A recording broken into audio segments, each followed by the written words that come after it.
perkenalkan diri saya. Saya ada Alia. Dan saya belajar Inggris.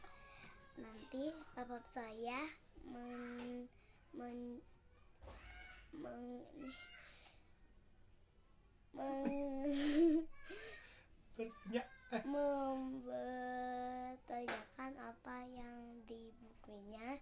Nanti saya akan jawab. Dan silakan. Are you ready? Ready?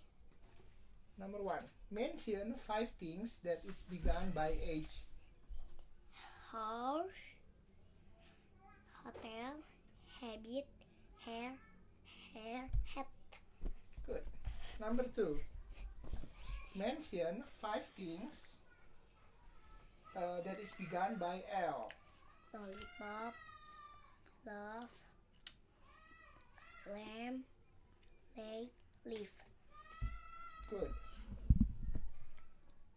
Berikutnya, mention 5 shapes.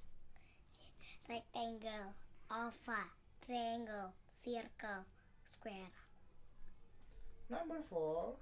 Mention 5 things that you can see in the park.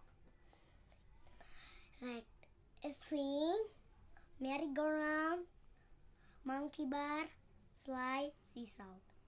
Great. Number 5. What can you do in the park? Run, play, jump, skip. Good. Number 6. Mention 5 colors.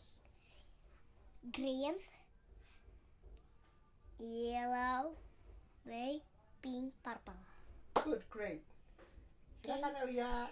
Dadah sama teman-teman yang baca. Terima kasih udah nonton. Nanti kita bertemu lagi di episode kedua. Dah. Dah.